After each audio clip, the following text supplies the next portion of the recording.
Compromise is a funny thing. Of course it's useful. Of course it's helpful. Of course it's necessary for living life, for living a happy life, for living a good life, for living a life free of unnecessary conflict and burden and strife and struggle. But compromise can be a tricky, highly nuanced thing. Compromise can be truly the source of reduced conflict in our life, of reduced resistance in our life. It's good to know when to let go. It's good to know when to give in. It's good to know when to give a little, to loosen our grip, to let go, to not fight so hard, to not require things to be a certain way, to not resist, to not grip. This is a useful skill. This is a useful ability to develop. But like all abilities, there's no ability that is inherently good and right and helpful all the time. The usefulness, the helpfulness, the appropriateness is all relative to context, is all relative to when and where we choose to use our abilities. No one right way of doing things is always right. Conversely, no one way of doing things is always wrong. That's the beauty of life, but also the challenge of life as well. There are no easy answers. There is nothing that we can just lock into stone, that we can just develop a routine around and always do the same thing and always get the same results. Life doesn't work that way. And quite honestly, thank goodness. Thank goodness life isn't that predictable, isn't that stagnant, isn't that stale. Because there'd never be any room for growth and expansion. There'd never be any room for anything new. There'd never be any room for us to evolve and change into anything different than what we already are. The opportunity of life comes in its dynamism, comes in its constantly changing, mercurial, mysterious ways. It comes from the fact that no two situations, even if they seem the same, are ever exactly the same.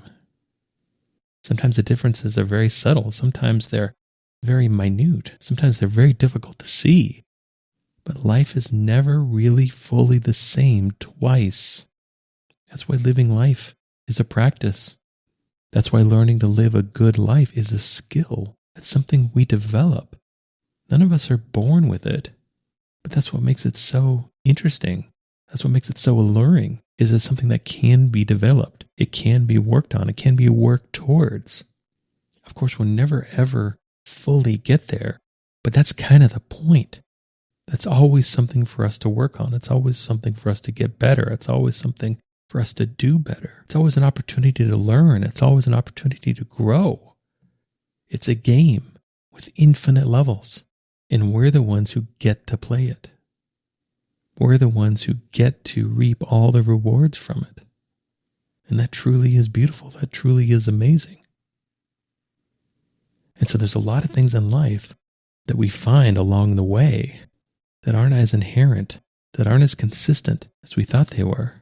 That the more we learn, the more complexity gets introduced, the more nuance gets introduced. The deeper we go with anything, the deeper our understanding gets with anything, the more complicated it gets as well. And so when we think about something like compromise, when we think about something like yielding, letting go, giving in, acquiescing, again, often this is an incredibly useful skill. Often this is incredibly helpful. Often this is 1000% the right thing to do. But other times, this is 1000% the wrong thing to do. And everything in between. There are no hard and fast fixed rules. Life has to be lived. Life has to be encountered. Life has to be dealt with and lived through and lived with as it comes along.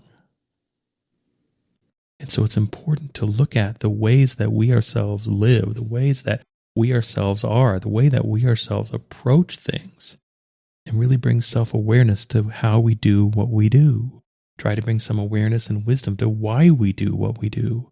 Really try to understand life through our own eyes. What we actually see, what we actually experience, what we actually feel, how things actually are for us. what feels like the truth.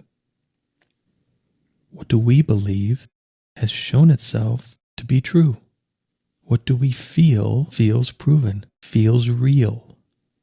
And for me anyway, one of those things that has been shown to be real is the detrimental effects of over-reliance, of overutilization of compromise, of actually letting go too much, of actually getting along too much, of actually acquiescing too much. Because if we kind of break down the idea of compromise, at its core, it's the idea of less. It's the idea of redounding to something less than whatever the original idea was. This can be called getting along. This can be called being reasonable. This can be called settling. This can be called selling out. Of course, it's dependent on the circumstance. But it's important to remember this idea of less isn't always the right idea. In much the same way, the idea of more isn't always the right idea. Sometimes we should let go, and sometimes we should grip tighter. It depends on the experience. It depends on what we believe is right. It depends on what we believe feels right. It depends on what our perspective is, on whatever the appropriate response is to what's happening, whatever the most appropriate way to live our life moving forward with all that we know, with all that we want, and all that we believe. Living a life imbued with truth, with a sense of who and what we really are, what we really want. And the problem with something like compromise is that sometimes, for some of us, often, this can mean moving away from what we actually want, moving away from who we actually are, moving away from what we actually think is right, all in an effort to get along, to be accepted, to not be rejected, to not be abandoned, to not fail, to not be told we're wrong, to not make someone else angry. Whatever the reason is, if our reasons for compromise aren't actually serving us, and if we realize that our compromise is simply making ourselves and our life smaller for reasons that don't actually benefit us, then it's worthy of us, it's useful of us, it's vital of us to actually examine this, to look at our own tendencies, to settle for less, to be less, to do less, because this truly has a corrosive effect on our life if we participate in it long enough, if we perpetuate it long enough. That compromise, over-applied, is corrosive to our life. It melts things away. It makes us smaller. It makes our life smaller. And this can be a really difficult thing to see. This can be a really difficult thing to acknowledge. That when we look at our life with a level of dissatisfaction, we can look at our life with a set of unmet needs, of unsatisfied hungers, of unrequited desires. And we realize that we're actually the ones holding ourselves back. We're actually the ones keeping ourselves small. We're actually the ones choosing the small life that we now find ourselves bristling against. We now find ourselves overly confined by. That we find ourselves inhabiting a life 3 sizes too small and are forced to deal with and feel the discomfort that all of that brings. It can be a really difficult thing to realize that we're the ones doing this. We're the ones doing this out of whatever reasons we have for compromising in the first place. Whether it be a genuine desire to connect with other people, whether it be fear of loss, fear of conflict, fear of rejection, fear of failure, whatever the reasons are, I think it's undeniable to look at compromise when it's over-applied is corrosive. It's causing us to live less because we ourselves are choosing less. And again, this isn't always the case. This isn't about demonizing compromise. Because if that were true, then we would be lionizing things like gluttony and greed. And clearly those aren't good either. But again, this isn't about all or nothing. This isn't about extremes. This isn't about black and white. It's about living life with all of its nuance, with all of its variety, with all of its novelty, in living life as truly as we can, living life as fully as we can, living life as honestly as we can, and doing so without compromise. Because that's the thing that really hurts us, is when we compromise on the truth, when we compromise on what really matters, when we trade away the elements of life, of what we really want, of who we really are, and we confine ourselves to live with less. We confine ourselves to live in exile of the life that we actually want to live, of the life and expression of who we really are. And if we realize we're doing this to ourselves, even though that can be a very difficult realization, it's also the most liberating realization we can possibly have. Because if we're the ones doing it to ourselves, if we're the responsible ones, we're also the ones who have the ability to do something different. We're also the ones with the capability to fix it, to make different choices, to make choices from a different place, to choose to do something different, to choose to live differently, to choose to be differently. This is all up to us. And even though if we have this realization that compromise has corroded or diluted our life down in uncomfortable and unwanted ways, we're the ones who can choose to do something different. We're the ones who can choose to choose the truth. We're the ones who can choose to honor the truth. We're the ones who can choose to live and express the truth. Because no one can do it for us. No one can express our truth for us. We're the ones that have to do it. Ultimately, a well-lived life is ours to live. It can't be lived through anyone or anything else. Sometimes it can be really difficult to sit with the realization, to have the realization that the problems in our life, the challenges in our life, the dissatisfaction in our life, the strife in our life, ultimately is because of us. It's because of the choices that we've made. That feeling, that sense of self-blame can be overwhelming. It can feel absolutely terrible. But it's important to not get too caught up in this. It's important enough to not be unfair and ungracious about ourselves. It's important to really look at the fact of, and really ask ourselves, were we doing the best we possibly could with what we knew? That if we've gained some new awareness and now have called into question either what we've done or why we've done it, it's important to not judge ourselves too critically. Because on one hand, that obviously feels really bad, but on the other, more important hand, that actually cuts us off from learning, that cuts us off from growing.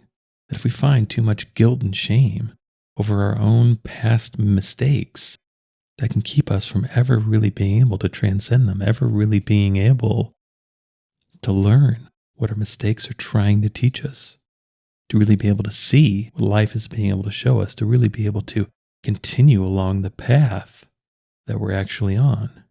That we can stunt our own growth by judging ourselves too harshly and too critically. Because whenever there's shame involved, hiding comes right along with it. That prickly feeling of shame is something we never want to feel, and we'll go to great lengths to avoid it, and we'll work to store away whatever causes these feelings to come up, never really looking at ourselves, never really looking at what we did, trying to obscure it, trying to avoid it, trying to deny it, trying to forget it. But all of this avoidance just separates us from growth, from learning, from evolving, from being able to find the good in these mistakes.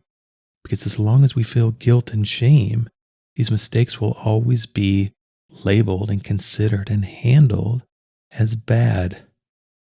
We'll never allow them to find their good, to find their use, to find their value. We'll never allow our mistakes to transmute into the positive, into growth and learning, into helping us be more, helping us do more, helping us know more.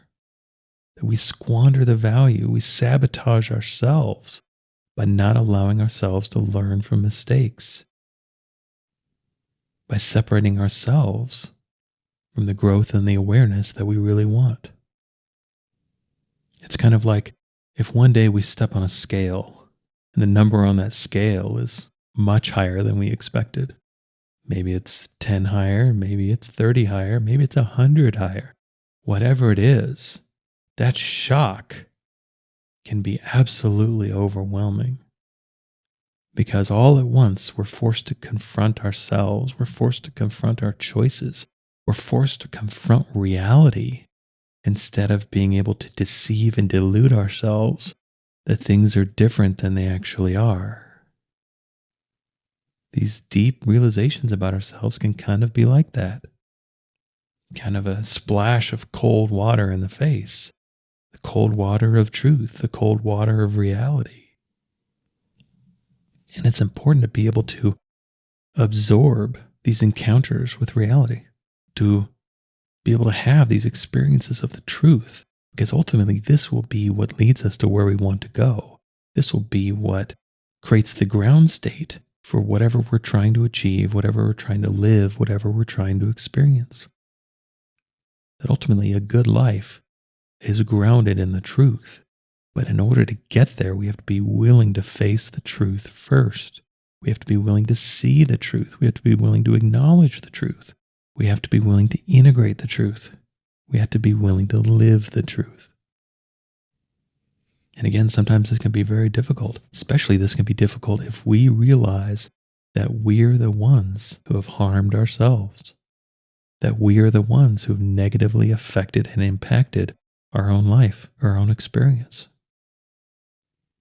But again, the truth in this realization is that if we're the ones who've created something, we are also the ones who can create something new, who can create something different. We don't have to wait for anyone else. We don't have to wait for some divine solution to be delivered from some other, from some person, place, or thing. We can change now. We can decide now. We can choose to do something different now. Because if we're the ones who've created our past, then we're the ones who will create our future as well. That's the beauty of recognizing this accountability. That's the beauty of recognizing and accepting this responsibility, is that we're the ones who can change. We're the ones who can create change. We're the ones who can ultimately live change because we're the ones who decided to do something different. We're the ones who decided to accept reality. We're the ones who decided to accept the truth. And now that we're working with reality and the truth, now we can really get somewhere. Now we can really do something. Because now we can do something that's actually real. Because it's based on and grounded and imbued with the truth. We've gone through the shock and the pain of shattering our own illusions, our own delusions, our own nonsense, our own fabrications, and are actually connected with what is, actually connected with what's real, can actually honor, acknowledge the truth. And again, we can choose to do this whenever we wish. We can choose to confront this whenever we wish. We can choose to avoid this however long we want. But ultimately, if it's a full life we seek, ultimately, if it's a good life we seek, we have to integrate truth. We have to face the truth. There's no way around it. And if that means resolving our conflicts with the truth, if that means resolving our conflicts with ourselves, if that means letting go of harsh judgments and the shame and the recriminations that we delivered upon ourselves because of past choices, then that means it's probably time to let those things go. It's probably time to accept ourselves. It's probably time to find a little bit of grace for ourselves and realize we were doing the best we could under whatever circumstances that existed at the time. And if we have new ideas now, if we have new values now, if we have new ways of doing things now, well, then that's the opportunity to do something different now. We don't have to drag our past into our present to then influence our future. We can live our present from who and what we really are now. So if we look at our life and we see a life where compromise has been over applied, overly relied on, has been too much of a go-to for us. And we can choose to make different choices. We can choose to perhaps find a little bit more courage. We can choose to find and be able to create some better boundaries. We can choose to have a little more self-confidence, a little bit more dignity, a little bit more self-respect. That we know who and what we really are. And who and what we really are is worthy of being expressed. Doesn't need to be compromised away from, doesn't need to be diluted down. We can find the balance point. We can find a way to construct and live a healthy relationship with compromise, while also learning not to over-apply it, not choosing to lean on and apply compromise when it really doesn't serve us, when it really just stands to make ourselves smaller, when it really just stands to make our life smaller, when it really just amounts to less for the sake of less. Sometimes it's important to choose more. Sometimes it's important to choose greater. Sometimes it's important to choose fullness, because anything less than fullness wouldn't be the truth. And we do get to choose. We can choose to make different choices whenever we wish. But if we look at our life and we acknowledge that our life is just too small, that we've made choices, we've compromised in places we should not have compromised, that we've traded away things we shouldn't have traded away, that we've acquiesced when we should have held on, that we've given up when we should have tried, that we've quit when we should have persisted, that we went along when we should have gone against. If these are realizations we've had, we can choose to do differently. We can choose to live differently. We can choose to be different. And it's these awareness that can help us do so. Because otherwise, how would we know? How would we ever have this awareness if we weren't aware of the opposite first? How would we ever learn and grow if we're never aware of what was stunting and harming our growth? If we weren't aware of what was getting in the way of our learning?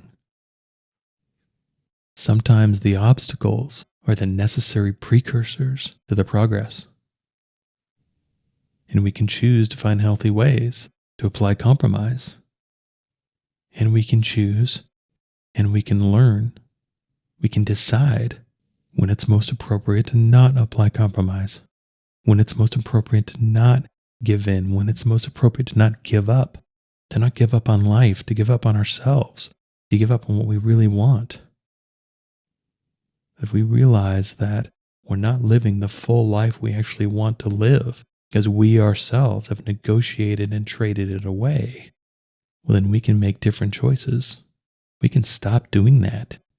We can learn to honor ourselves. We can learn to respect ourselves. We can learn to express ourselves and find our way to a full life through not compromising when we shouldn't. I hope you enjoyed this episode. All episodes are given freely. If you feel inspired to give, please visit theunionpath.com/donate. If you have a question, you can contact me at theunionpath@gmail.com. Take care and all the best.